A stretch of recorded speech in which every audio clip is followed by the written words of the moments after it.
Okay, we are streaming. The time is 7:03. It is May 26th. I'm calling the meeting of the Board of Selectmen to order. First thing I want to say is welcome back, Carolyn. Thank you. It's good to have you back. It's good to see you again. And and like I said before we started this, anytime you got to go, just go. Just Okay, thanks. don't push yourself. You're still recovering. So, but it's Yeah. really good to have you back. It's really good to see you. But make sure you work like a good 12-hour day tomorrow. I don't see that happening. Yeah. Yeah, don't relapse, Carolyn. Yeah. No, I don't want to go back. I don't want to go back. Yeah. Well, take it easy if you do, whatever you do. Yeah. Okay, so I don't have any amendments to the agenda this week. Does anybody have any amendments to the agenda as presented? Seeing none, all in favor of the agenda as presented? That passes 5-0. We'll move on to the minutes from May 11th and May 18th. Do we have a motion on the minutes? So moved. I'll second. Moved and seconded. Do we have any discussion about the minutes? Yeah, on May 18th, it says Newcastle has a reserve fund of 6.1 million. Didn't I saw catch that too. one. Yeah. The numbers are right. They're just in the wrong order. Yeah, well, that's okay, but. Wouldn't that be nice? Wouldn't that be nice? So Good catch. we'll ask Carrie to make that 1.6. Yep. Okay. Does anybody have anything else? That was the only thing I saw. Okay. Let's see. All right. So all in favor of the minutes, approving the minutes for May 11th and May 18th. And Carolyn, I'm assuming you're abstaining. Yes. All right. So that's 4 approve, 1 abstain. All right, so new business, the LED streetlight conversion contract, which I believe is, correct me if I'm wrong, John, a contract for doing the appraisal. What's the word I'm looking for? Assessment. Yeah, the audit. The Well, audit, it's thank you. yeah. I mean, when you read the agreement, it's more robust than that. But in real terms, what it's obligating us to do is to conduct an audit. And working with Realterm to conduct an audit of not just the lights themselves, their locations, and so forth, and then for them to meet back with the town of Newcastle for further direction in terms of dark spots, light spots. Where should we move this to? What size should go here? This is the first step in that longer conversation. What this agreement does is bind us with Realterm for throughout that period, through potentially the purchase of lights, and they would be our agent effectively in helping us secure those lights and having them installed. So they're a consulting firm. They aren't constructing the lights themselves, but they will help us in that process. So if we got halfway through and said, this is crazy, we don't want to get in the middle of this, we don't want to buy the lights, instead we can get out of the agreement for the cost of that audit that you mentioned. So while it's much bigger in scope in terms of what it could do, realistically, our base obligations are really relatively quite small. So let's just, since we have the contract before us, let's take a motion on the contract and then we'll discuss it. Do we have a motion on the streetlight conversion contract? I'll move it. I'll second it. Okay, so moved and seconded. Any discussion about it? Joel, go ahead. Yeah, I just had one quick question. So if we get to that second phase and we decide not to do it for some reason, I mean, there is a point at which we have to move something forward for them to go on to that next step. It's not just going to happen, right? It's not autopilot. Yeah. Right. That's your question. Yeah. No. There'll be. I think there'll be a number of points in time when we will have meetings where I will come back to you and say, okay, this is the map. Does anyone have feedback? Does anyone have thoughts? What is proposed? If there's, individuals who have particular passion for streetlights, certainly we want to involve that. But really, it's this is just this way station, and then we'll get to the other when when there's more work to bring back before us to make some decisions upon. Yeah, I'm pretty excited to have someone doing this kind of engineering work, looking at the whole thing, coming up with a whole plan. I think that's a great concept, because we've always just kind of put them wherever. So that's great. No, I think it's an awesome thing. Great. Any other questions, concerns, comments about the project or the scope of project so far? All right, so seeing none, all in favor of proceeding with the LED streetlight conversion audit contract? Yep, sure. Right. That captures it. Yeah. I get it. Sure. All right. Yeah. All right. So that I think I saw all five of us, all five yes, 5 yeses. Okay, so that passes 5-0. All right. Thank you for continuing to work on that, John. You got it. So, new business 4.2 Damascotta Mills Beach closure. We received comments from I guess one citizen or several citizens down there who live in the area and are concerned about the beach being open in the warm weather days and folks being there, and of course how do we handle that with COVID and social distancing. And I guess Noblesboro has been talking about doing some stuff, and I guess John, you spoke to a resident about this. Do you want to just tell us what you have in mind?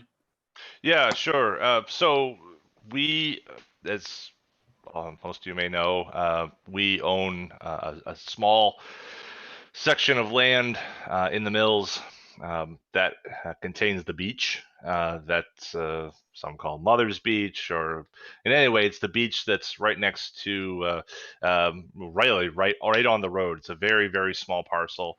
There's really just enough land there to lay out a couple beach towels, and that's about it.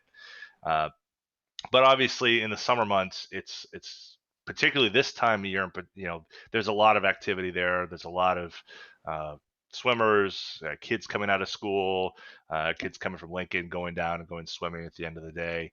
And this is the time of year when that area sees a lot of use. And it's also not coincidentally the time of year I hear the most about this section of property. So I received an email from one member, one neighbor there in the mills. I received another email. I shared those with the board.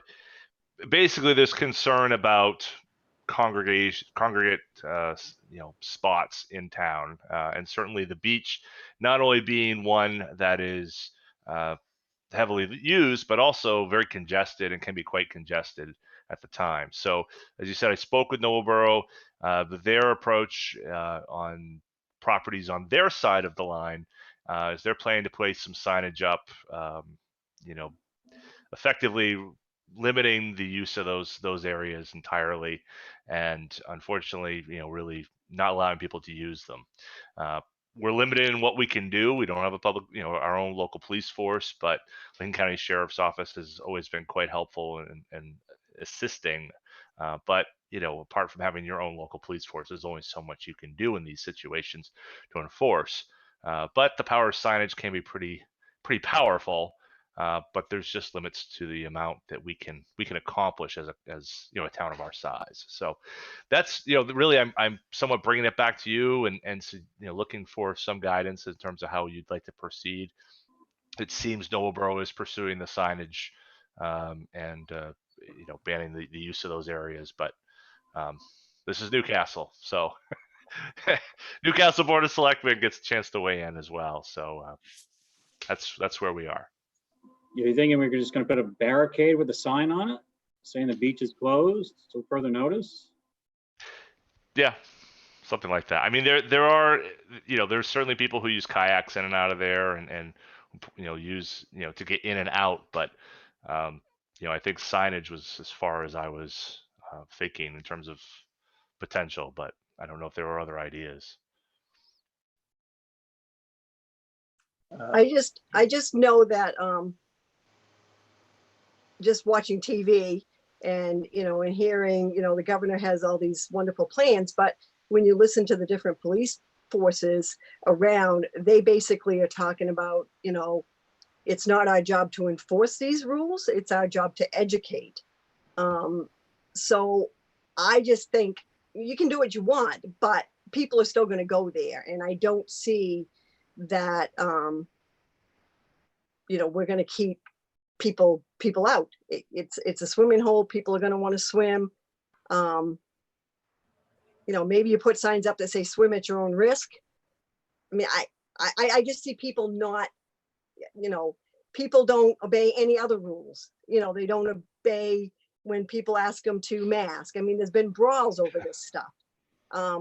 So yeah, I don't know. I hate to set us up to say that, you put something up, but then you can't enforce it. So what does that say to the people who might? And I think if you're going to close the beach, you got to close it. You can't let kayakers come in and out. You got to do one or the other, and then what happens at the foot of the pond when there's people down there fishing? And the other day there was, 6 or 8 people down there fishing. That wasn't exactly social distancing either. So, I mean, there's other areas too. And how do you stop all of that? I mean, I get that's the most congested, but still, I just don't know how you stop it. I don't know that. It's a sad world we're living in right now. Yeah. I don't know that stopping it is necessarily something like John said that we can do. I think probably more than anything, since we sort of share stewardship of that area with Noblesboro, we should coordinate with them. If they're going to have signs on their side, I guess I would suggest that regardless of what people do, the message should be the same on both sides.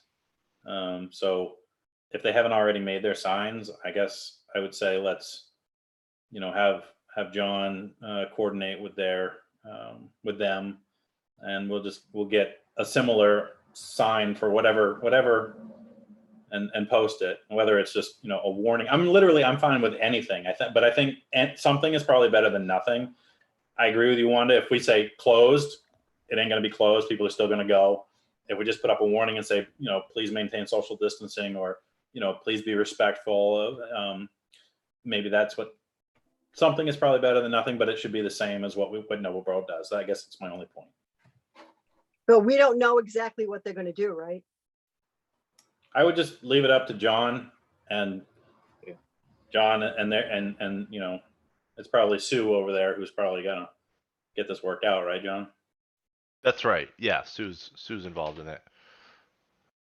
I mean, they're worried. Noblesboro's worried about the bridge, but have you been down and watched the Alewives lately? Have you drove through there? I mean, nobody's stopping that. And there's a huge amount of people down there every day because the Alewives are in. Yeah. And I don't see Noblesboro doing anything about trying to stop that. Yeah. And to me, that's sort of the same thing. Right. Go ahead, Joel. People are there.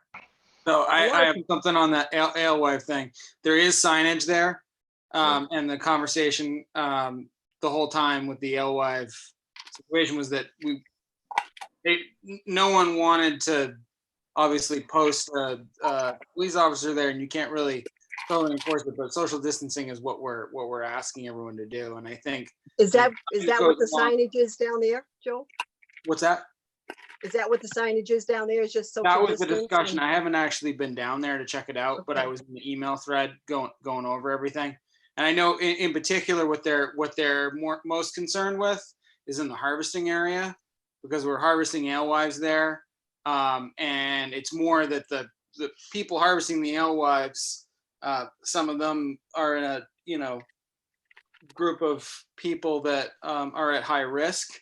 So keeping them out, that's where the enforcement really was, and then just encouraging people to socially distance was the next step. I mean, I think if we do nothing, we're complicit. If we make suggestions as to what we seem reasonable, then we're directing people, and I think people are responding pretty well. I mean, 99% of the people in Hannaford wear a mask. People are trying to do what they want, and at the same standpoint, I think if you set some guidelines out, people are more willing, more likely to follow them. So if there are special rules around launching a kayak in there and swimming in there, I think that might be the way to put, you know, the signage on our side of the bridge, is just determine how many people can be on that beach at a time, and what that looks like. So that would be my suggestion. Anybody else? Brian, Carolyn? Yeah, no, the Alewives is, the sign says they're closed to the public, so. Yeah. But as far as the beach goes, I don't know. I think we just throw up a sign, you can close it, or you can just say, like Wanda said, keep up social distancing, which on that beach would be like 4 people, 1 in each corner, right? 2 at the beach and 2 at the road. So, And some sort of quick protocol for launching a boat, because I mean, access to water is, it's not, you know, it's not easy. I mean, there are other areas, but I think, you know, more than ever, restricting that kind of stuff completely is maybe not the best thing, but just setting some rules that people should follow. And I think generally people right now are following, mindful people are following those rules, you know? I agree with Ben. Let's just do whatever Nobleboro is doing for signage and just match it so both sides are the same, and let John take care of it. Yeah, let's have John and Sue from Norwell Town Office work on it, and we'll just, you know, put something up that is the same on both sides. It would be confusing, you know, if it said different things on different sides of the bridge. It really would. Right. One thing, if I could just add one thing, I think it's important that the message has to be important in terms of how we relay that, because as Wanda has said there, you know, and she and I talked quite a bit about this last week, because I kind of picked her brain on some thoughts about how to operate, you know, in the office, and we bandied about a whole bunch of things. And you know, the concern is that you don't want to create situations where there are barriers. You want to support and encourage, you know, people following the guidelines as much as you can. And it's like a code enforcement officer. You can have code enforcement officers that come out there, and the moment that you know, you're an inch over, it's not just a slap at the wrist. It's, you know, handcuffs in the back of the squad car. The other way to look at it is, you know, you're helping people to educate them to try to make a better decision. And I think, you know, I'm glad to work with Sue to try to have that language in there that seems less heavy-handed, less confrontational, but tries to get people to make the right decisions. I think that's probably our best foot forward that we can in this situation. So just a few thoughts. I mean, something simple that just says, you know, please, you know, be respectful and follow CDC guidelines and wear a mask and social distancing, and, you know, kind of the usual stuff. I honestly, I trust you guys implicitly.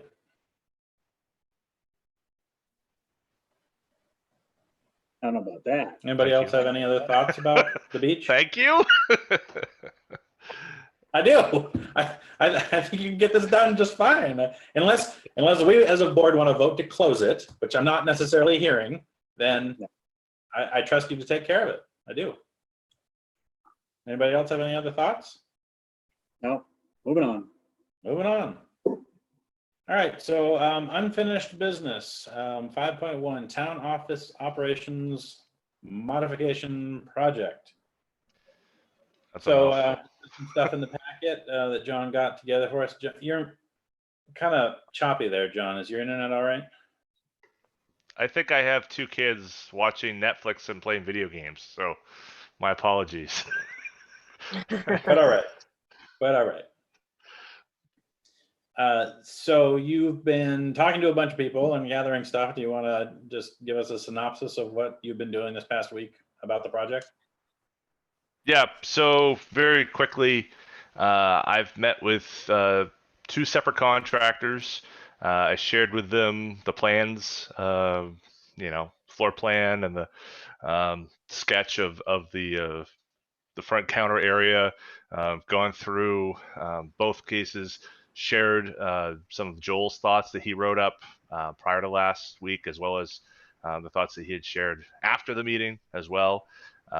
And I have a couple quotes, both of which can accomplish the project for what we have budgeted, which is really what you guys really talked about last time. So I'm still kind of working that through, but hope to have something here in the next 24 to 48 hours where we can move forward and get someone on site here within the next week or so. That's the goal, because obviously I'm still shooting. There was some discussion of trying to be open June 1st. There's no way June 1st is going to happen under even the rosiest of scenarios. Middle of the month is probably the more real likely target. Thankfully, the Lincoln County News put some good images up on the website, and so I think the feedback's been good. Folks are seeing that, and they're understanding the scope of what we're looking at. So we haven't had a lot of the pushback that perhaps other communities have had, but I expect after June 1st that will start to go away, particularly as a lot of the car registration issues come to the fore. And I know, I'm sure each of you, we actually, my wife we just bought a used car last week. We had to go in and try to work that through, and it's a different world. And I work in a town office, so I know how this works. So I can imagine everyone is a little bit frustrated, and even if you're frustrated trying to do the right thing. So I certainly sympathize with residents and Maine residents, not just Newcastle residents, but Maine residents are dealing with trying to get through this and trying to do the right thing. So back to this project. So what we've also looked at is trying to separate out some of the electrical piece of this. So I've got an electrical contractor who had a chance to talk to today. And had a great chat, really talked about a number of different concepts there, separate, kind of pulling that out apart from the rest of the building project, because we're going to need to deal with heat and AC as part of this as well, because by closing in some of those spaces, that's limiting our access to those window AC units we've used in the summer. And if we don't have those, it's a pretty hot building with the copiers and all that going on. So we need to spend some time on that. I'm going to sit down with him on Friday, and I'm going to try to get something back to you all in terms of if we need to do something additional, whether it's heat pumps or something of that nature. Once I have something in hand. But in terms of the building, everything is looking good, and as I said, we're within budget, so I'm feeling confident. The only thing I'm not confident of is the completion date. So I'm trying to work as fast as I humanly can to get that done. And I'm frozen. No, I see you. So You're John, good. I thought, Okay. sorry, go ahead, Good. Ben. Sorry. cut you off. Sorry. Go ahead.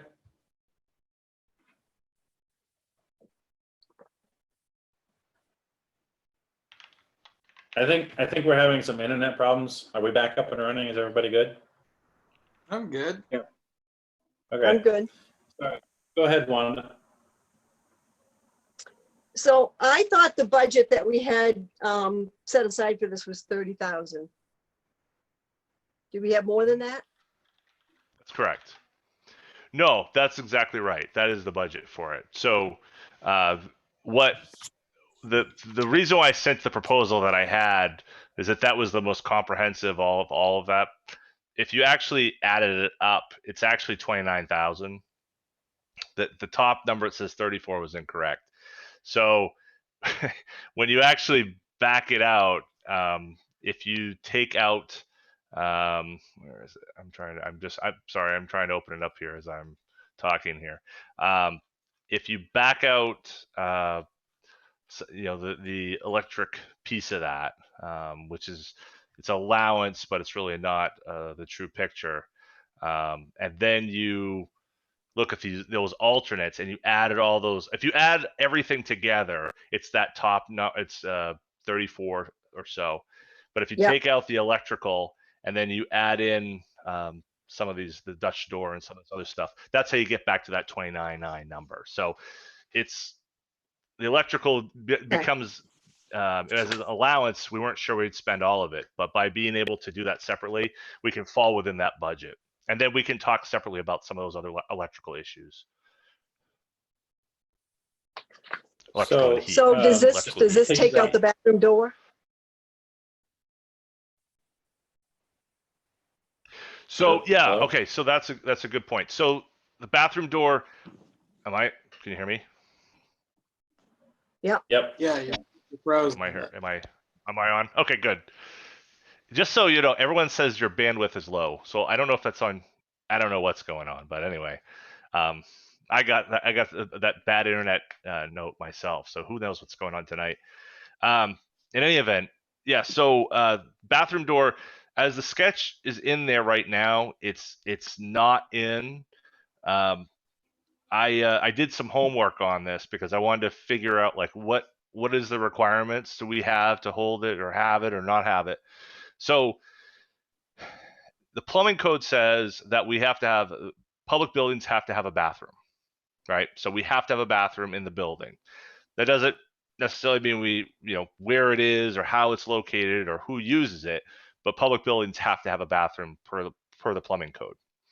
Then secondarily, even though I wasn't even looking it up, a number of towns create a spreadsheet of saying what are the various opening procedures that you're using. And one of the check boxes and all of that was, are you opening your public bathrooms to the public? Are you opening your bathrooms to the public? And I think all but one of those communities said that they were not going to open their bathrooms to the public at this time. Now, a couple of them have said they may reassess once July 1st happens, but all of them said, at least at this point, and this was mid-May, so we're not talking about 2 weeks later and everything happening so fast, but at least in the kind of mid-May section of it, they were saying they were not opening those bathrooms at that time. So in terms of your answer, though, Wanda, at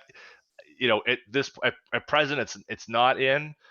If we did add it, we'd have to add a little bit to buy another door because they're reusing some of the doors in the space. But that's just another piece of the puzzle. So right now, the second bathroom door is going away. Is that what you're telling me? Right. That's what's in the existing drawing. Right. So what happens? I mean, I get during the COVID thing, but kind of like I talked about last week, we can lock it. You can say no public bathroom, especially at this time. I get it. But down the road, if you ever want to open it up, then you got to tear down a wall, which, I just don't see the doors there. I don't see what harm it is to leave it there and put a lock on it. I think I'm outvoted. I'm not hearing anybody else think that that's important. So, I can only fight the fight, but I would like it documented. If we're not going to do that and we're going to take that bathroom door out, I want it in the minutes that I fought for it, because I think that's important. I just think it's there. We should leave it, but I agree that we should lock it at this point, and maybe not make it accessible. And I get that people were coming out from the community, which I think that's another topic. If we have, food wagons and things out in our community that don't have a bathroom, then, we should look at making that part of a permit that they have to have one. If you open an in-house restaurant, you would have to have one. So, I think there's things to do, but I would just like it on the record that I fought to keep the door. Joel, go ahead. I was just gonna say, I think the issue with it is, even when things open up, it was an issue before. And if you allow some people to use the bathroom and you don't allow others to use the bathroom, that's not really okay. Like, you can't do that. You either have to let everyone use the bathroom or not let everyone use the bathroom. So I think that, if we had a full-time custodial staff or something like that, it'd be different. But every time someone goes into the bathroom, one of the people in our office has to clean it. And I don't think that's really fair to them. So I think from a worker standpoint, I think it's good to just eliminate it, have it be gone, and not have to deal with this issue again. And then the idea is that we can move the John door to John's office. So I thought that was kind of fitting. I just feel that I just know that I work in a public building and, you know, we do not clean the bathroom every time somebody goes in there. You know, that's what you wash your hands for. You know, certainly if a resident goes in or somebody goes in and there's a mess, then we go clean it up. But, you know, you don't clean the bathroom every time somebody uses one. You know, that doesn't happen anywhere. So, but anyway, I want to be on the record that I fought to keep the door. And actually, I think I'm with Wanda. I think we leave the door in play. We can lock it, leave it there, and if things change down the road, 6 months, a year, whatever, you know, and it gives our residents access if they're in there for a while and they've got to use it, John, especially with our aging population. You know, I'm with Wanda. I think we leave the door in place, and it's going to be just as cheap to buy another 6-panel doors as to close that wall on. So.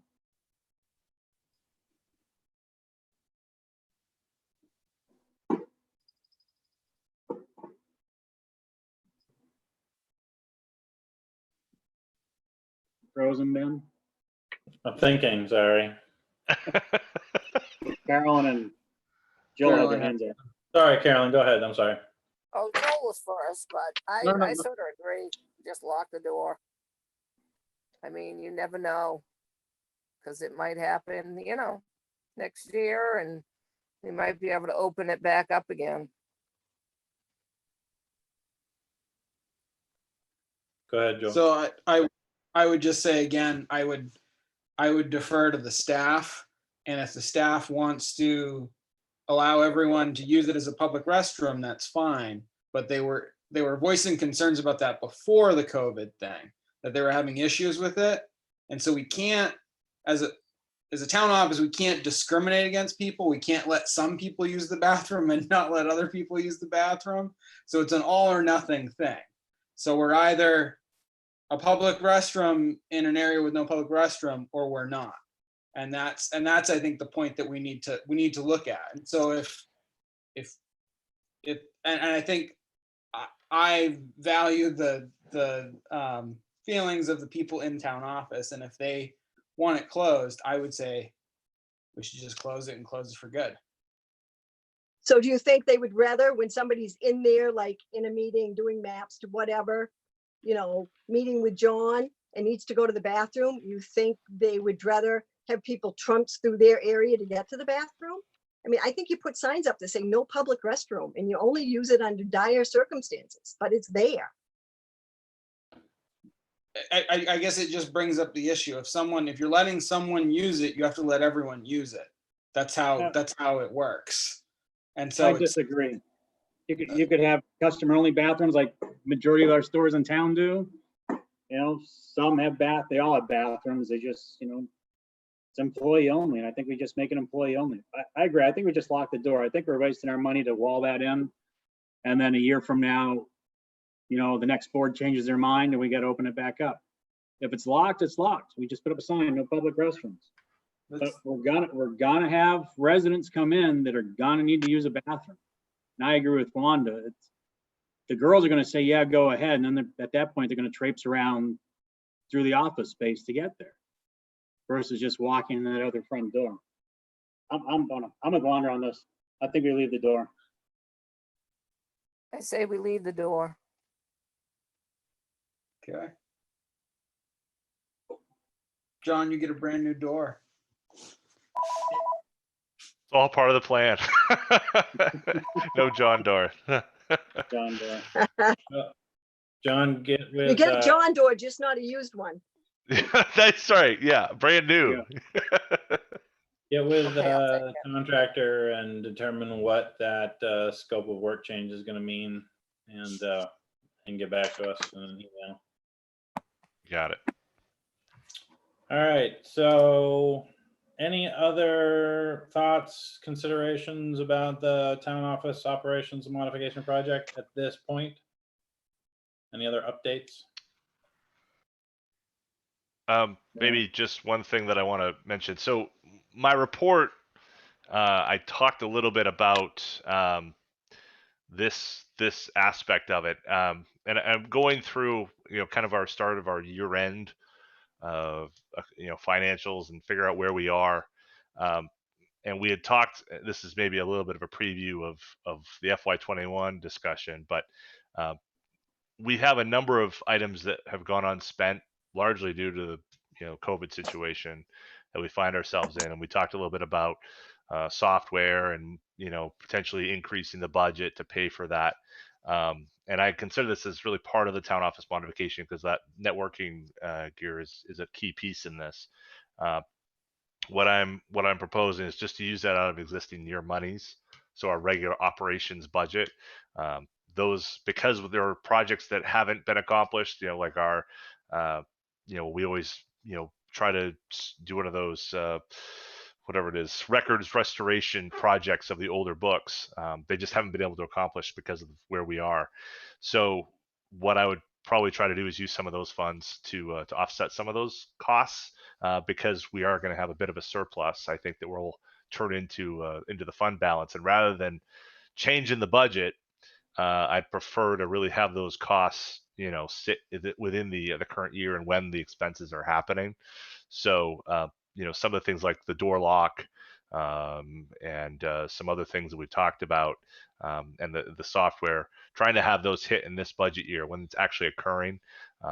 I'd rather do that than try to mess with something a year out or with the budget. So, I guess it's kind of a combination with the next agenda item, but in terms of that's part of this modification project.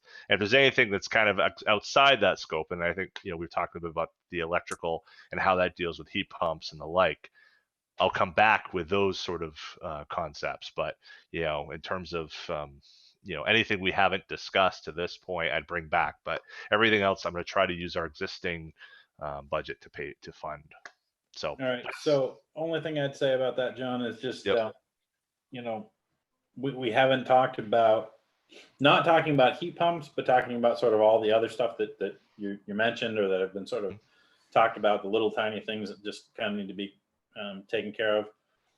Just to sort of, as a housekeeping measure, next week, 2 weeks, whenever we meet again, if you roll them all up, we'll do we'll take an action on a 2% transfer from, the general administration line items into, the buildings and grounds, whatever budget line item you think makes sense, just as a housekeeping measure for future audits, so that everything makes sense. I agree with you. In general, the idea of spending money while we're in the current budget cycle to accomplish what we're doing in the current budget cycle makes sense. And if there's going to be a surplus, you might as well spend it at the moment instead of letting it roll over. Let's just make sure that we get it into the correct category so that we can, take action on it and make it sort of, clean. Go ahead, Joel. So I just had two things on that. One thing was, the only thing I'd just like to see and just make sure was clarified was the windows for the office, the open and closing windows. I just like to get a real sense as to how the different contractors are gonna take care of that, what they're speccing, just to make sure it falls in line with what we were thinking, with the additional barrier and all that kind of stuff, and being able to open and close it. So that was one aspect, and then the other aspect question I had was, we in the budget for this coming year, we still have an allotment for town office work as well, correct? That's right. That's exactly right. And that was that 15 or 20? Was it? I'd have to go back, look to pull up the budget, but yeah, somewhere in that neighborhood. Yeah. Okay.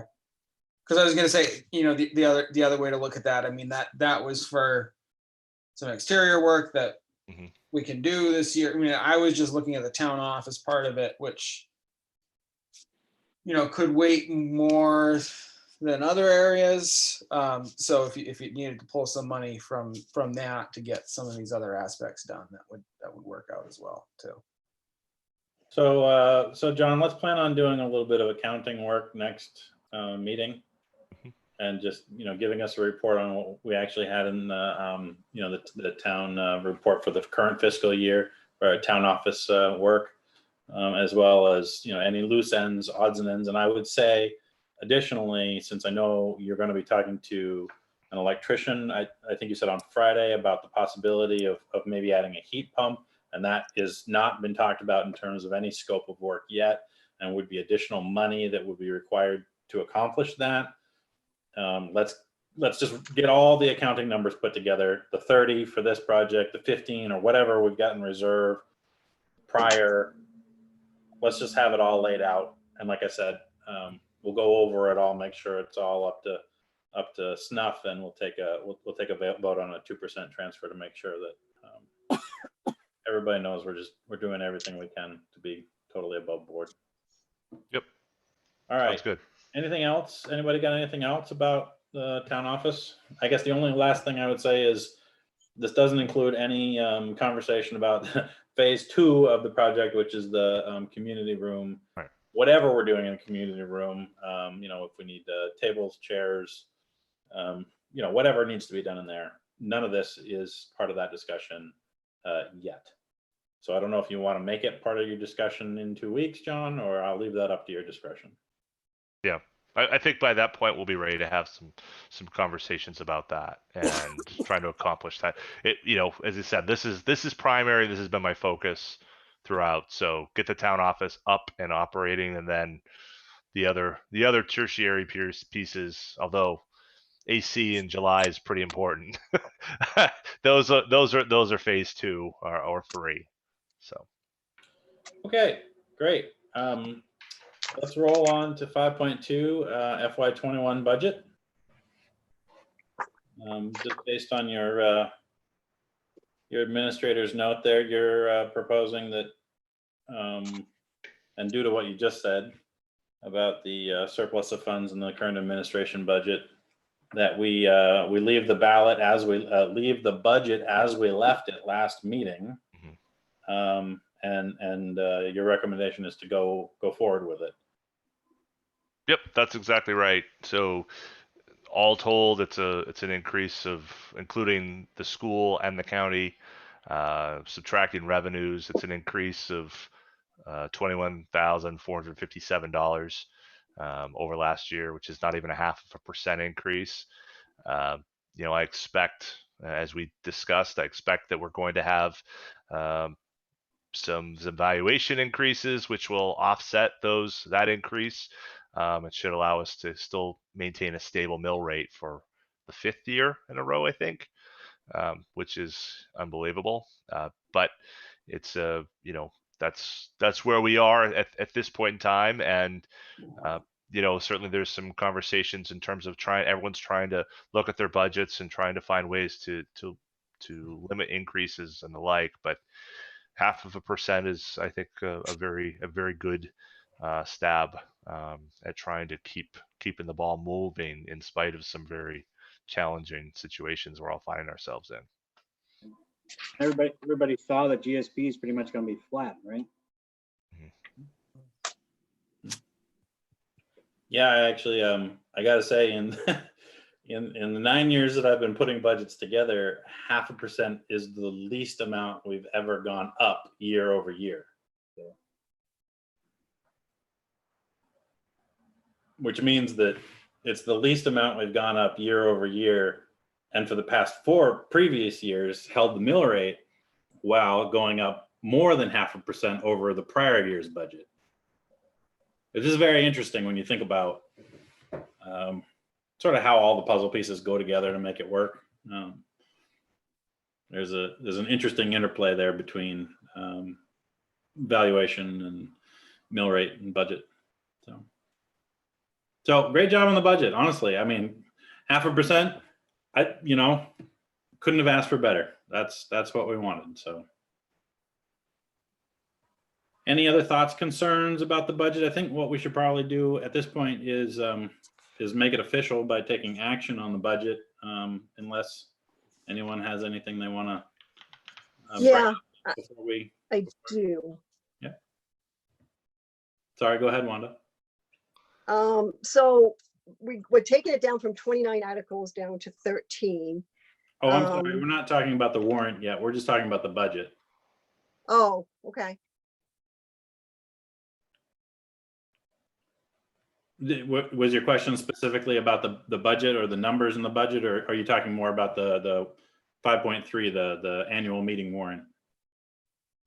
I'm talking more about, yeah, I guess, well, kind of both, but I think more the warrant. Yeah, Okay, that's what all I'm right, talking about. all right. So, okay, if nobody has any other major concerns or minor concerns about the budget, I would like to just make it official and entertain a motion to approve the FY21 budget that the town administrators put together for us for inclusion on the annual town meeting warrant in July. Can I have that motion? Moved. So seconded. Moved and seconded. Thank you, gentlemen. Any further discussion about the FY21 budget? Nice Okay, job, all John. in, what's that? I said, nice job, John. Yeah, good work. Good work. A lot of moving pieces this year. A lot of moving pieces. A lot of moving pieces every year, but. All right, all in favor of the FY21 budget? All right, that passes 5 to nothing. All right, no one opposed? All in favor, 5 to nothing. Thank you, everyone. Moving on to 5.3 annual town meeting warrant. Wanda, I know you have a question, but I'm going to let John just give a little synopsis for everyone else who's watching real quick. Yep. Go ahead, John, take it away. Okay, so yeah, this is a very different warrant than you're used to seeing, and that the voters are used to seeing.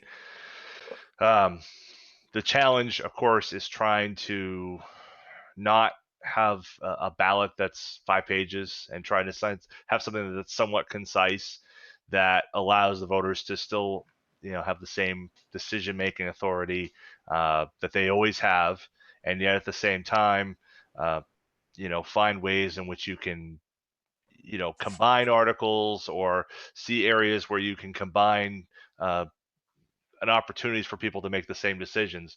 And for as long as I've been in town or attending town meeting, at least, there was always some approach or some attempt to try to combine voting on the articles in the latter half of the meeting. So not necessarily the budget, but some of those that are more routine, authorizing the ability to accept grants, the ability to enter for the Board of Selectmen enter into multi-year contracts, those types of articles that were just kind of routine. Those were, obviously something that took up probably more time than the questions about them, and trying to combine them took more time than actually the time it took to vote on them. But nevertheless, there was a couple different pieces at play here. One, obviously, a desire to try to combine some of those and try to limit the number of times that someone has to sit and read a ballot question, and trying to allow them to move in and out of a budget of a ballot box. And then two, trying to have some clarity as to what people are doing. And, in the past, we've had that budget articles that were much more voluminous with every line item in them. And, we would double, triple, the size of the ballot just on the basis of trying to include all those line items. So trying to simplify them as much as possible. I've kind of rethought the approach to Article 6, which is the budget article. And I'm actually going to share this with you guys. The magic of technology here. Hang on a sec. And here we go. Boom. Okay. See that? So this is before I had I'd put in there the article, which was really talking about the various budget departments. And the problem that I saw with that is, obviously when we have had town meeting in the past, each of you would take a section of the budget and you would describe to the voters at town meeting, this is what this is, and this is how this works. In this instance, this is an opportunity, you're not going to have that opportunity. We'll schedule a public hearing, but there isn't going to be an opportunity to have, that conversation for someone at the time they're taking their vote. So instead, I rewrote this to really look at the mill rate, which is really what I think a lot of your decision making came from, and was a high priority, of course, which was, yes, we have these goals. We want to do this with roads. We want to do this with, salaries and benefits. We want to do this with, other things. But the mill rate was probably the one that everyone agreed to as an important one. So I thought, why not use this as an explanation and show where this fits in? Because if you were to look at the budget articles as it was written before, it looks like this tremendous increase, which, on the expenditure side it is, but on the revenue side, it's offset. So without that offset, it doesn't appear to be, the math doesn't work, I guess. But when you see the full scope of it, and I think this does a better job of doing that, it shows exactly where the monies are coming from and how we're coming to what I'm proposing and what you would be proposing is a flat mill rate for FY21.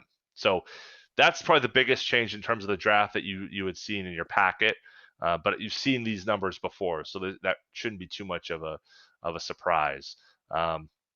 Everything else is fairly straightforward. Again, Article 7 being the one with a number of those articles which give authority to the Board of Selectmen to operate in a number of different categories, and then the rest are largely ones based upon state law. So in our conversations, Michelle put a lot of work into this, and Peter did as well, to try to find ways. These are ones that are a little bit different or are really much more specific to what state law is requiring. So that's as it sits. 13 articles, about half the size of the traditional warrant that you usually discuss, but everything is still on there because you do have to get that approval from the voters to do what you usually do as a board of selectmen and as a town.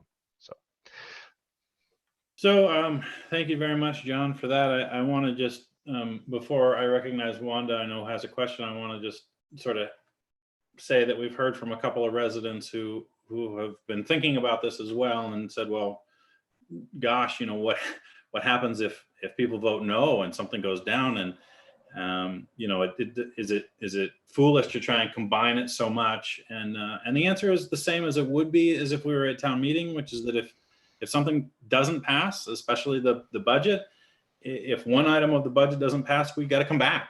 We got to come back with a new budget proposal at some point to modify it to get approval. In thinking about just sort of the logistics of asking people to vote on, one budget article or 7 or 13 budget articles, the difference is the same. If one goes down, we got to bring it back anyway, which means we got to ask people to vote again. We would have to amend it, make another proposal, bring it forth. That's just sort of how it works. So the thought process here is to, put it all into one big number, which is not ideal. It is not the best solution, but it is the best worst solution we have. With what we're having to accomplish. So I don't think it changes the process very much. If we get a no vote from the residents, we go back and make the necessary changes and repropose. Is what it is. Wanda, go ahead. You had questions. Yeah, well, my question was on Article 6, because before it was Article 6. Article 6 went for quite a few. It went from like Article 7 to Article 12. So it's a huge difference. But my concern is that where do we let people know what this money's for? Like administrative, okay, that's running the town hall and that's wages and stuff. Public service, and then you get to public safety, public works, reserves.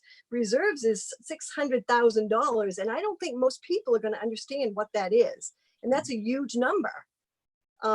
Where at least when it was broke down the other way, people could at least see what it was.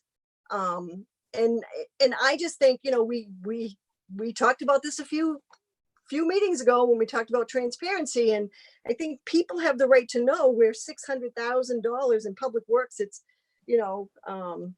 that's the snow plowing and stuff, but there's huge numbers here. Public safety is 233. There's huge numbers here that I think the citizens of Newcastle have the right to know what's in those numbers. So, That's right. one, Those are huge numbers. I'm just gonna answer that real quick because John and I had a conversation earlier today where we were talking about that exact thing, not having the opportunity to directly answer those questions like we would on the floor of town meeting. It is a major obstacle. And so the workaround that John and I talked about that I was going to propose, and I'm glad you asked the question because it's a perfect segue, is to draft up a postcard, maybe a half sheet postcard that goes over the budget and the articles and lays it out, probably two-sided. That would be that sort of explains and answers maybe the most common questions and tries to answer those questions and explain like the budget as best we can. That would be available to go out when people request an absentee ballot. So, whenever the deadline for absentee ballots are. So when we print the ballots, we'd also have a printing for that. And then the week before July 14th, actual town meeting, we just mail a copy of that to every resident. Every mailbox in Newcastle would get a copy. Explaining the budget, explaining the warrant, explaining, a note maybe from us that says, why we're voting this way this year. And then, trying to lay it out as best as possible while recognizing that we're not going to be able to have that back and forth conversation like we usually do at town meeting, and we're asking them to do it at the ballot box. Or better yet, we're asking people to please request an absentee ballot and vote from your home by mail. And that would really be the safest for everybody. And we're going to try to encourage people to do that, but also give them that information in a printout of some kind. And I think that was the best solution. We had John and I had kind of knocked around, and we were going to see what y'all thought. Carolyn, go ahead. So are we not sending out the town report? Because that usually has everything listed. Yeah. We're not doing a town report book this year? John? Oh yeah, we're definitely doing a town report. Absolutely. Because if that could get to all the residents before voting, at least they could then read everything. Because quite a few people follow that report. This would be a supplement to that, like an addition, more information. But yeah. Okay. Joel, go ahead. Are we still thinking of doing a mailing on that though as well? That would be mailed out to every mailbox, every The resident. the report would. Oh, the report. Oh, Yeah. The town report. I don't know, John. We hadn't We talked about talked that. about that a while ago, but I don't know where it ended up, how much that was going to cost. But that would be one way that I was thinking, because then all the information would be there. Yeah, I mean it is. We did do some research on that, and it is an additional amount to do. But what the only difficulty is obviously those who don't read. I mean, is there enough information? Let me back up. When we usually send the report, the report includes the warrant in full, and so the warrant, as we currently would be, just as I was showing to you earlier. I'm not sure, if there's concerns about, having enough information or sharing enough information, that while that could be the avenue, we'd have to use we have to put something different together that summarizes the budget and provides people a bit of an explanation for what that is. So I think the vehicle is good. I think we may need to talk about whether or not that's, what that form looks like. Is it a 2-page summary of what the budget entails, and or I don't know how many pages. I'm just saying, something that's a summary of what's included in the budget, and why, this department is this, and what does this entail? What does this include? Maybe that's something that could go on top of that warrant, because it just is kind of what's this whole conversation is spurring. It's not enough, or the potential is it may not be enough for the voters to have the information they need to make a good decision or make any decision. Brian, go ahead. It's got the same questions, town report. I don't know why we just don't include the normal breakdown in the town report. And, and this is the odd year out. We mail it. Everybody that asks for an absentee ballot, we send it, or we just mail one to every, household in the town. And we bite the bullet this year and mail it back out. We used to mail them. We stopped, 6-7 years ago because of cost. But I think we just put it in there. It's one book. It's what the people are used to versus doing another pamphlet and mail that, because we don't know when we're going to have access to the town offices. People come and get a town report. So I think we just need to bite the bullet, make the changes in it, put the warrant articles in, and then put the standard breakdown of how we got these answers, right? These dollar amounts in the warrant, and just mail it to everybody. Be done with it. If it costs us $2,500, so be it. So my only concern with that approach is that the town report is not going to be ready by the time that people can start requesting absentee ballots. So we do both. So No, then we pick a date and we mail it to everybody. It doesn't, whether they ask for an absentee or not. Forget the absentee side. But we just, when the book's ready, we mail it to everybody.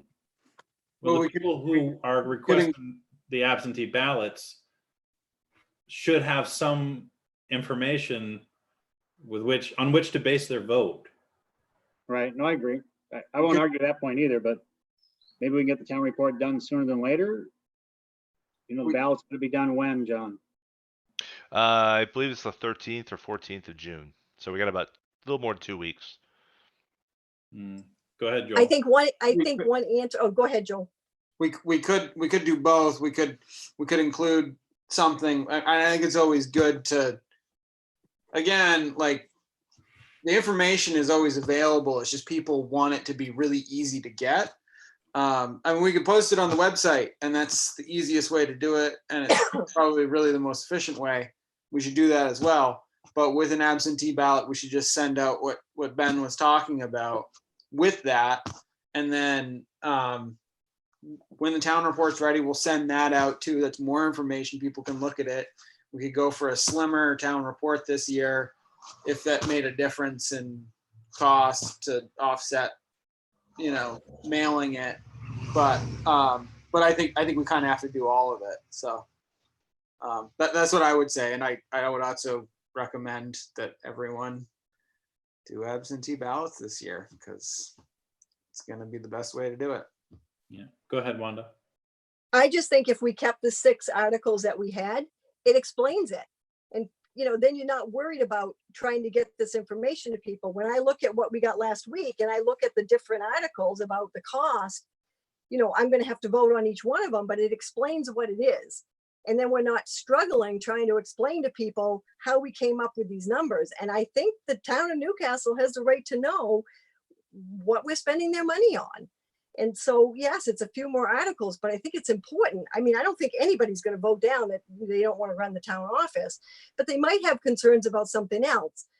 Whether it passes or not, at least they had the right to vote their heart on each part of it. And in town meeting every year, we have these robust conversations about different parts of the thing. It usually gets passed, but people have the right to say yay or nay on that particular piece.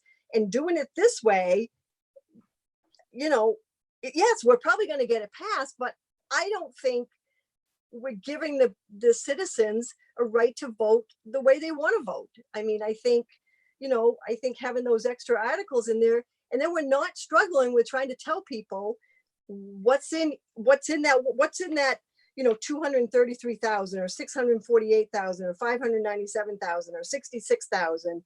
We're not trying to struggle to explain that to people, because in those 6 articles last week, they're there. And it shows people what they're spending their money on. That's my point. So it's a really good point, but I'll go back to what I said the first time, which is that if we give them 6 and they vote down one of them, we're in the exact same position. And from a health and safety perspective, it's better to have people come to the polls once and not twice.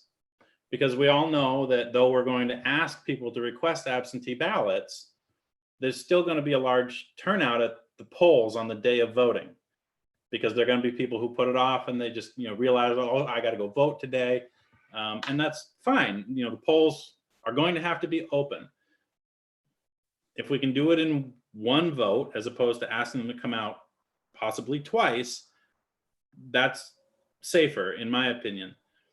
And it's just as easy to include the breakdown of it all in the town report as a PDF on the town website and as a handout for those as it is. So the other part of it is that when people come to the town, to the fire station to vote on the day of voting, we want them in and out. We don't want to inundate them with paperwork that they have to read and understand. We don't want people lingering. We want them to be able to get in, vote, and get out. The more paperwork we give them, I think in the COVID world, health and safety has to be a primary concern, especially when we talk about voting in person. And I don't think, I don't see any problem with giving them all the information in the town report like we normally do, giving them all the information. For years, what we did was, I don't think we did it last year, but we developed a 2-page explanation about every article of the warrant that answered the questions and explained, what it was or why there was an increase or decrease over last year's budget or something like that. And it was a handout that you got when you checked into town meeting. That's all I'm talking about. And I think that is perfectly sufficient and adequate to explain to folks what they're voting on. Yes, we're asking them to vote it on one vote, but there's literally no difference in terms of what needs to happen, except that we're asking them to upvote or downvote the whole budget in one vote. And if it doesn't pass, we still got to come back. If, for example, they decide they don't want to vote, or Newcastle residents vote down public services, we still have to provide some level of public services. There's a lot of line items in there, so we got to modify it. We got to ask them to come back out and vote again. That's 2 times we're asking people to come to the polls. Well, that's only if it gets voted down. Yeah. But I think you give people the ability to vote their heart. And I don't think this does that. So my feeling is, if this is the way the warrant's going to stay, then I want to take my vote back on the budget and say, it still wins 4-1. But I just feel like, people have the right to know what they're spending $2.2 million on. That's how I feel. So. Anybody else have anything else on? Yeah, No. Brian, go ahead. So if we did what Wanda is asking, we go from 13 to 18 questions on the ballot. And like 3 extra pages. 1.5. Well, Be the no, same if we as what's- include all the what's line on the- items like we normally do for each budget item, like No, in the no, regular. if we use what John sent us for our last meeting, which is a short breakdown, admin is salaries, insurance, contracted services, administration supplies, building and grounds maintenance. And not do the full breakout like we normally do in our town report that lines out every item. This group, like I said, we only go to 18 questions. Because we're at 13 now, this would add 5 additional because one's already included in the 6. Just want to All put that right. out there. I don't think it's a huge difference if you break it out the way the last one was. I understand your point for condensing it. 13 questions are easier than 18 and a little quicker to get through, but they're all going to get stuck on the wrong one. On the article we combined with 10 virtually with one article with 10 things we're filling in anyways. They're all going to get stuck reading that. So I don't think it's a huge difference to go either way. I get both sides of why we would do it first in one versus breaking it out. And like I said, it's either all gonna fail or it's all gonna pass. Typically, knock on wood here, typically passes. So. That's my 2 cents. No real decision, but Joel, go ahead. I just think the more important thing is the education before as to what we've got going, and that being put out soon enough so that if people do have questions, we have time to answer them. Because that's the whole point, is that at town meeting we can have those discussions. We're not going to have those in the voting booth, and so I'd be just more in favor of keeping the question the way it is, for simplicity, and efficiency and safety, and just not trying to confuse people. I think having all those different questions are just going to confuse people more than not, and I think that's a real concern as well. But I think having that information sooner, so that if people do have questions, they can get answers to them. I think that's the important thing. That's really what we're trying to promote. We're trying to promote people to educate themselves, to ask questions, get those answers, and then and go from there. And I think that's the more important feedback we want. And in that sense, you do get to speak your mind, you get to ask questions and contribute to the contribute to it. So I think if we focused on getting this on the website first, mailing second, and available for anyone who wants it, I think that's the bigger issue, rather than how many questions and how complicated we make the voting to be. well, the only thing I would actually go back on is, so this year we're doing this as a referendum vote versus town meeting, and it's also a primary vote, right? So we're actually going to have 500 plus people voting on this year versus 50, 55. Right. So I think you're going to have a lot of uninformed people voting, because those 450 people that don't come to town meeting, in my opinion, it always tells me, I always think, well, they care on some level, but probably just have blind faith in us for what we're doing. But you might want a little more explanation of those 450 people that are going to voting versus the 55 that normally show up. Because I can probably tell you almost everybody's name that comes to town meeting every year, but I can't tell you the names that come through the voting booth on a busy day, and it's going to be a busy day.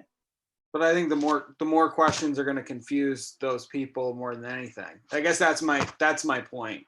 And I think all you can do is give people the information. You can lead them to water, you can't make them drink it, and I think we do a really good job of putting information out, and that is what it is. I mean, you look at a bond issue and it's a number, you know what I mean, on a state. We're looking at, you approve a bond for $3 million, $4 million at the state level. It doesn't have a breakdown as to what's going on. It's a bond. And we're offering that breakdown for everybody, and we're offering that time for them to actually talk to us about it. But voting one way or the other on a particular thing isn't going to help. And this is an off year. We're in a weird situation, and I think making it simple and efficient and getting that information out there that's the important thing. I personally think that we're not, you guys are not, or whatever. I think we're not giving the people of Newcastle enough credit to be bright enough to read this and do it. And if we don't break it out, then we don't give them the option. We can say we're going to give them the information and take information from them, but it's not going to change. They're either going to have to vote for everything or nothing. And there are some people who are going to end up voting for it when maybe they would have felt better. They still don't win if it doesn't pass. I mean, if it doesn't get voted down, but they at least feel like they had a choice of what they wanted to vote on and what they didn't want to vote on. And we're not giving people that choice. And I think that's wrong. We got intelligent people that live in Newcastle. I don't think, the extra few minutes I'm with Brian, the next number after 6, 7, that's going to take people way longer than reading 6 more things about, the different breakout for reserves and debit services and public works. And, people see that every year. They're going to look at that and just vote yes or no. But they have the right to do that. And that's where I'm at. Carolyn, do you have any thoughts? I'm leaning towards Wanda and Brian.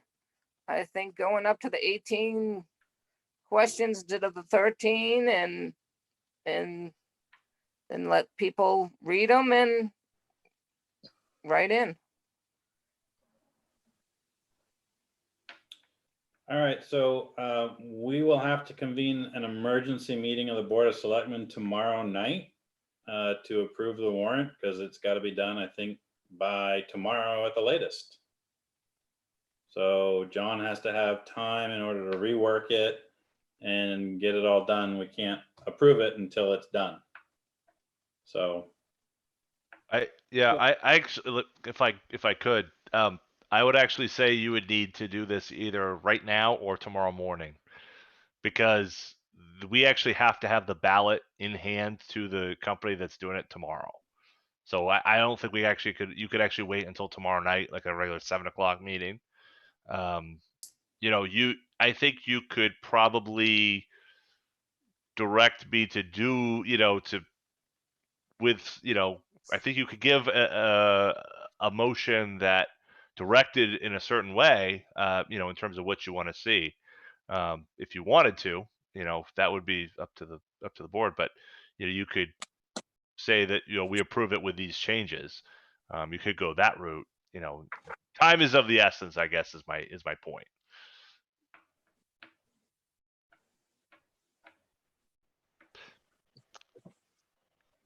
Besides the budget questions, what's the difference between this one and last week's? Was Article 7 not laid out the way it is now? Right. That's exactly right. Yeah.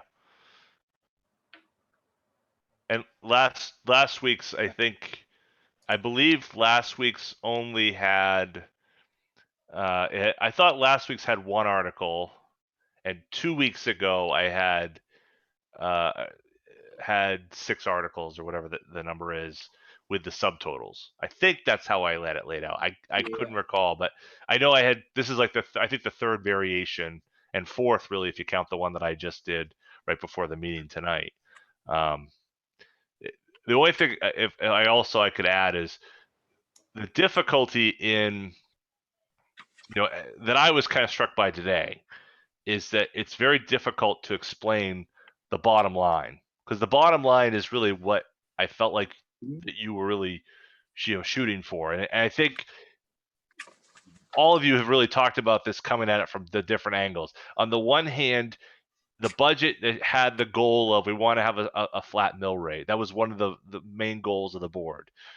And so by doing the way that I kind of did right before the meeting, it shows that. It's like, okay, it's 1790. This is where all the math works. It's great.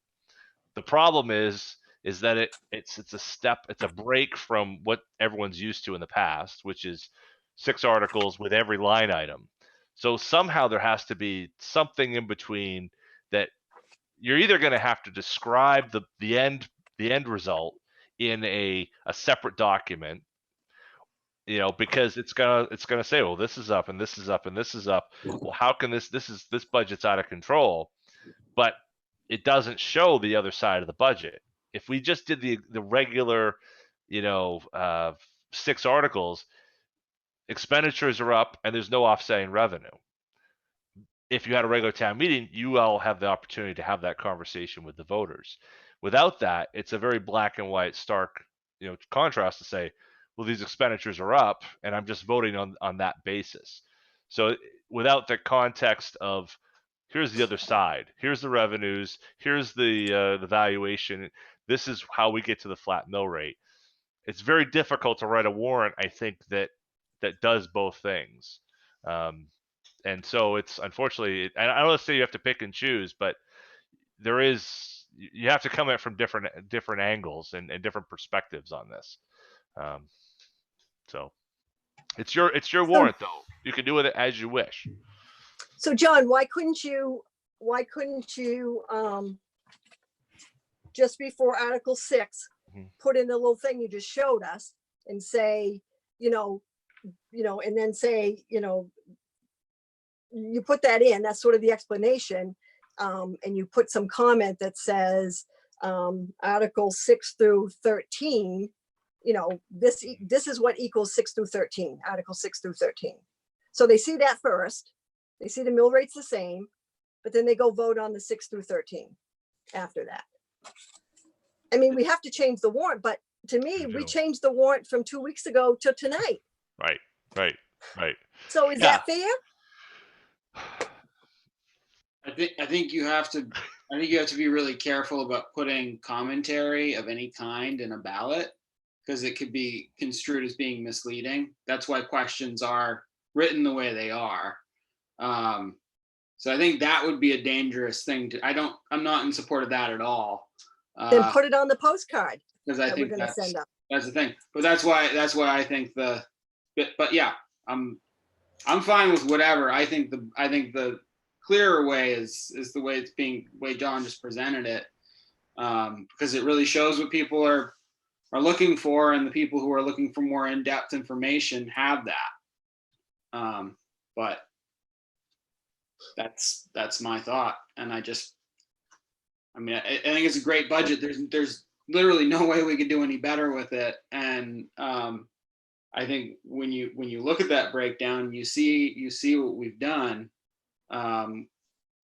It's very clear. I think preventing it from being misleading is important. So achieving that is hard. There's no good way to do it, but I think this is the better. I think John's latest iteration it presents it in the most clear way for most of the residents to really understand. Go ahead, Brian. Yeah, I'm with Joel. I don't think we can legally put a summary in here. No, That's what it would be. So, totally illegal. right. So yeah, I think you have to just have straightforward question.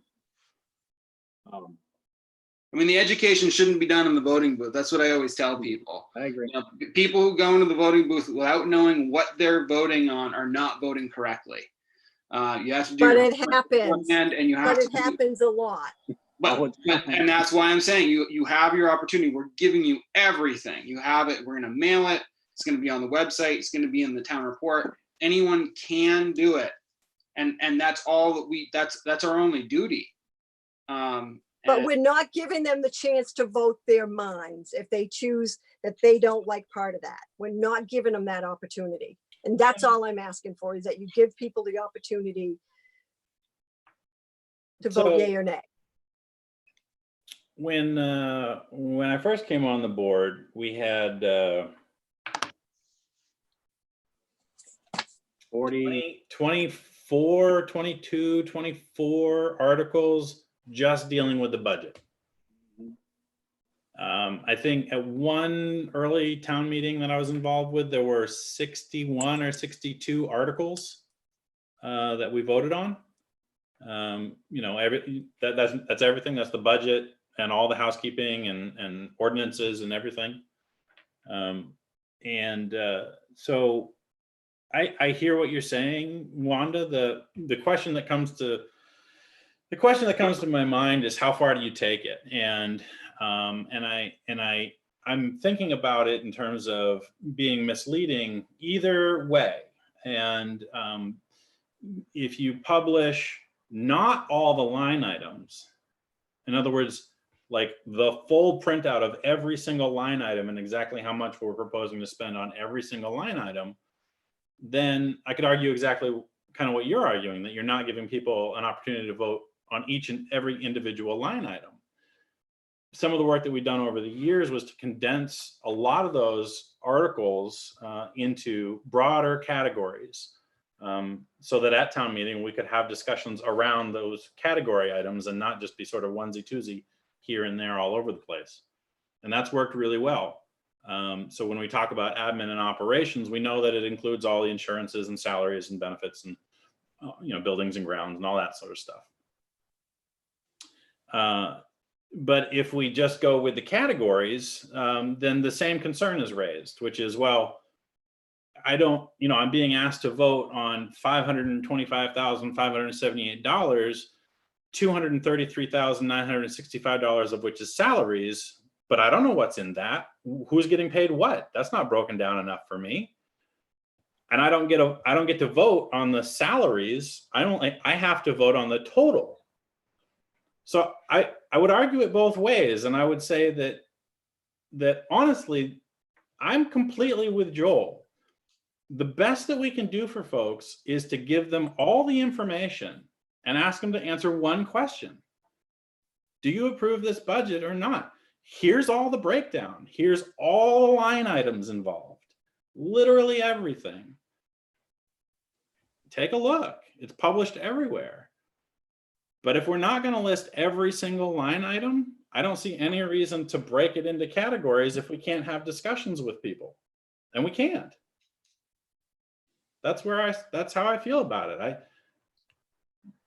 The people that all come to town meeting, every time we have these discussions, every time the question is always, okay, even with these 6, okay, how does this affect the mill rate? That's the question. Almost every time. If we approve this year for this amount, how does it affect the mill rate? Most years, the answer is, we don't really know. We kind of have a guess. Well, this year we worked the budget backwards. We actually did it the way people kind of have always asked us to, which is start with the mill rate and build the budget backwards from that. I think we've done a bang up job this year of getting to where people really want to know, how is this going to impact me? And the answer is, if the mill rate stays the same and your valuation stays the same, meaning you haven't improved your property from last year, then your taxes aren't going up. So if that's the question, that's an easy question to answer. And I'm not belittling the intelligence of anyone in Newcastle at all by saying that. They can go get the information. We're going to give the information to them whether they want it or not. We'll mail it to them. But when you show up in the ballot box, I really do think this year in particular, it's got to be simple, and it should be simple. And I see that as part of our job. Safety is part of our job.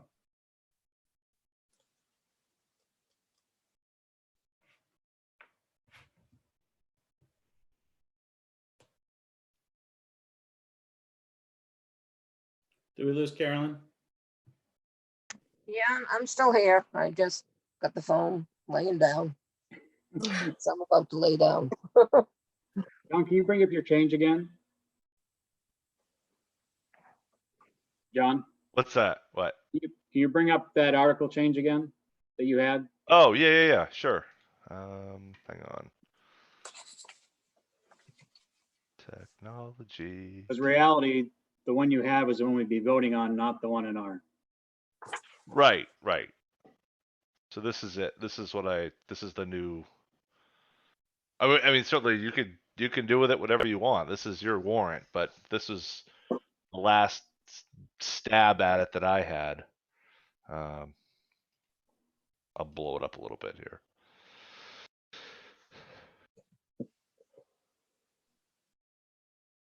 I do like the idea of showing what the mill rate could be. I think the word estimated needs to be bigger, so people realize that it's estimated. Even though our goal is to leave it there, but I still get both sides. I would prefer a shorter ballot, more information in the mail, so I understood it. And I have to agree with Ben.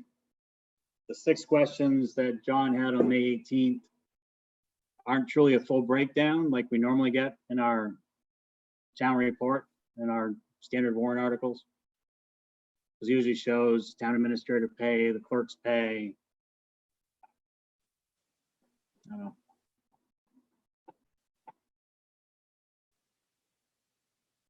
know. We can send a line item breakdown in the town report so they see every single line item of the budget. Yeah, not just a summary. I think we should. So with that said, I'm going to make a motion that we approve the warrant articles as written, as John's displaying on the screen now. I'll second. Okay, so we have a motion and a second. Do we have any discussion about the motion, about what John's presented on the screen right now? Any further discussion?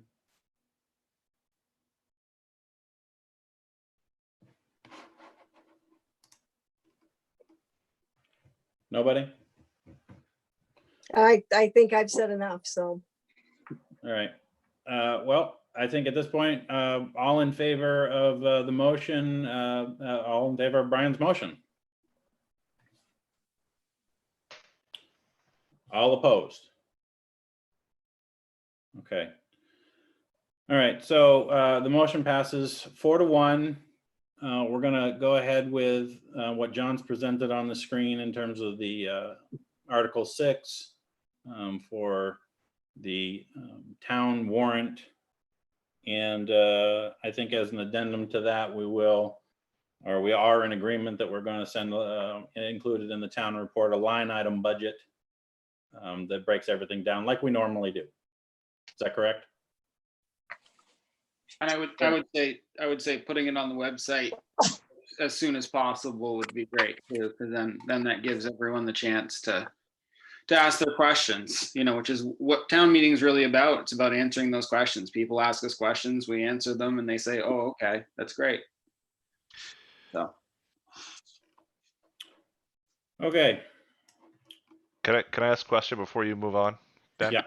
So, all right, and I understand the desire to put something out there. I'd like to, given that there's a lot of thoughts and really, to me, like the next phase is really about how the board discusses, with the residents, with the citizens who are voting, why they believe this budget is a good budget and deserves their support. You will meet, your next regular meeting is supposed to be on June 8th, which would be before the time that the absentee ballots would be released.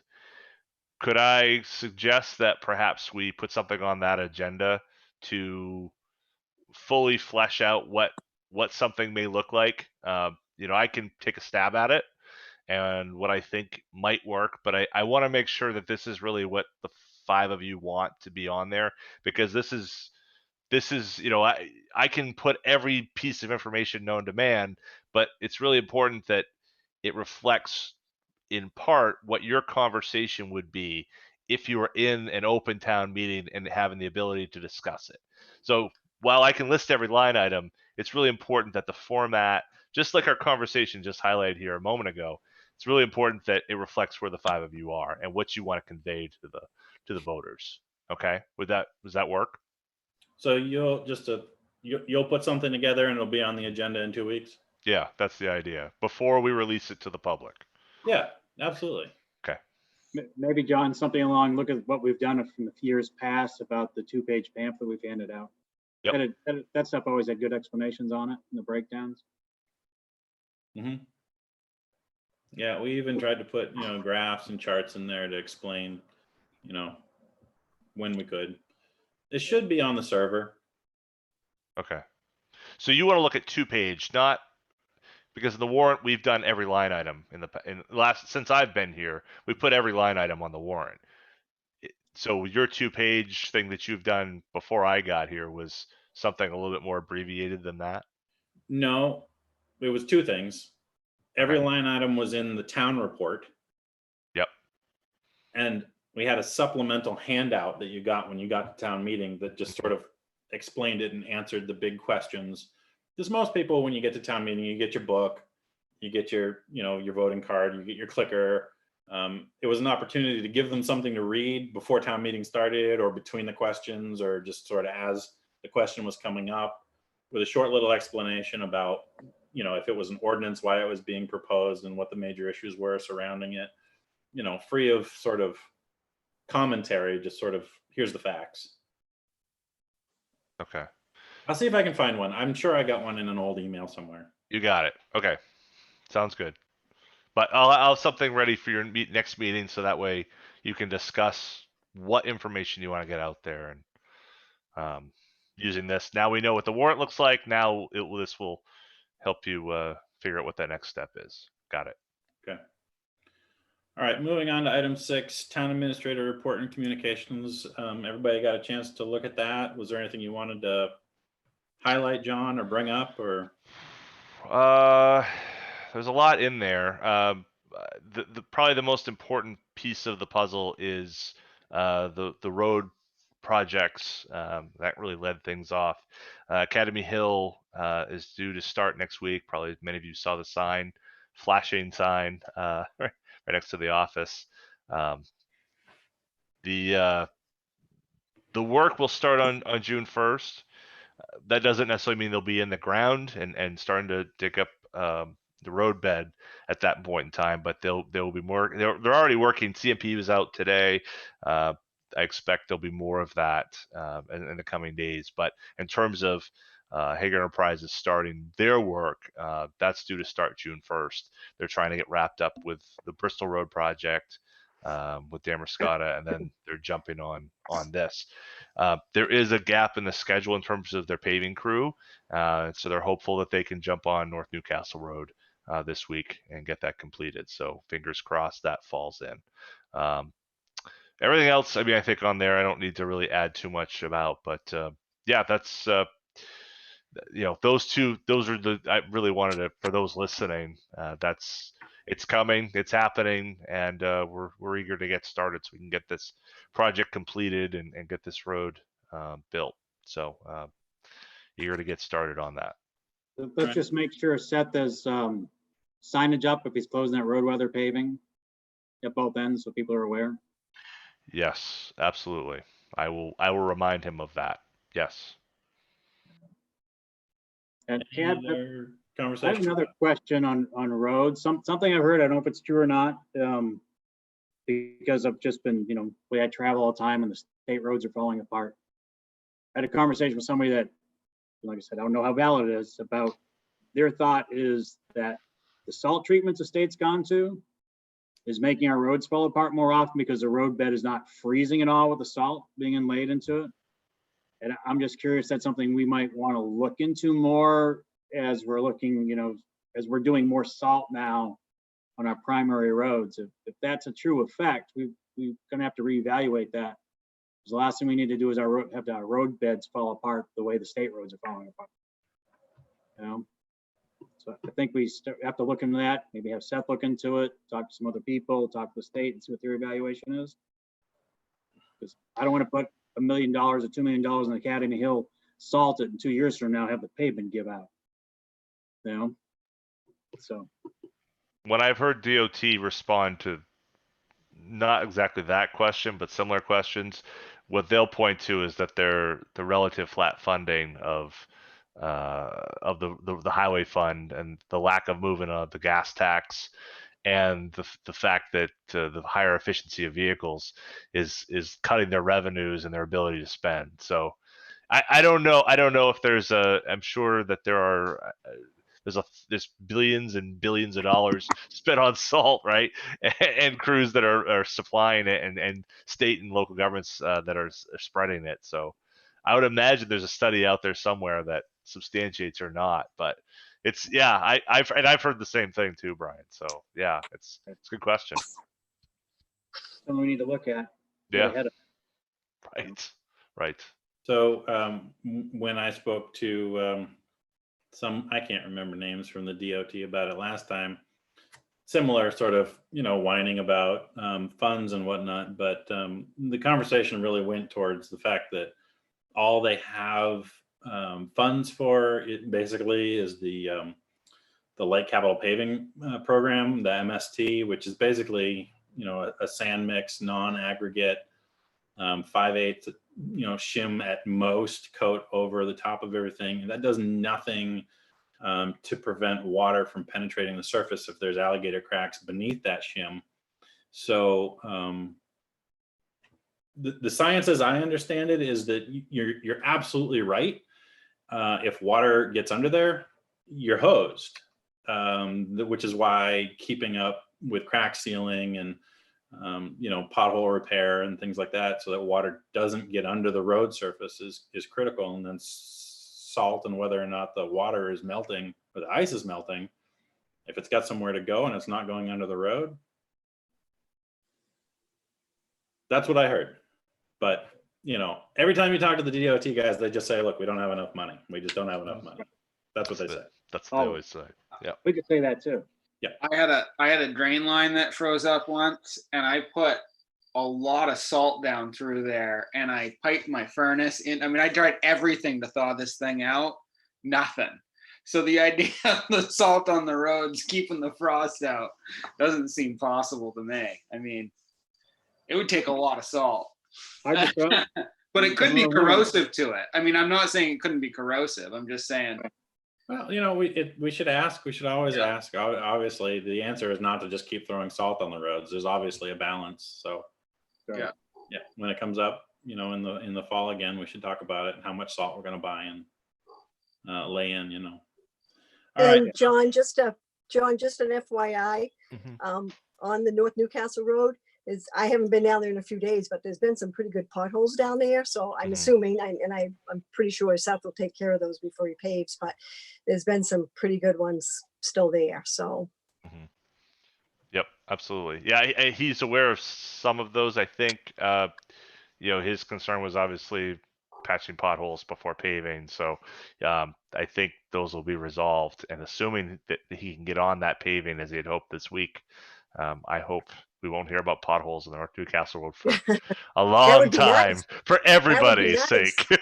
Not just my sake, for everybody that drives that road every day too. we'll move on to another road. There you go.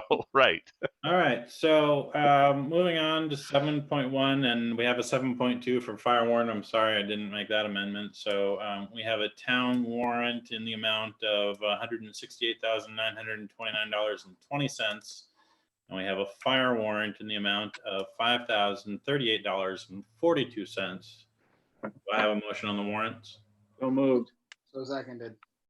All right, any discussion, questions about either of the warrants?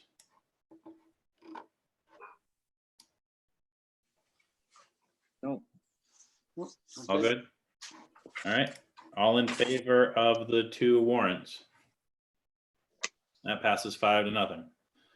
All right, so at this time, we do have a small personnel issue to discuss in executive session. So I'll make a motion that we go into executive session under MRSA section 4056A. Second? Okay, all in favor? All right, thank you, everyone who watched. We're gonna stop the live stream at this time. We may enable it after we come back out of executive session. We're just not quite sure yet. So I don't know if I'd say stick around or check back later. That's up to you. Thank you, everyone.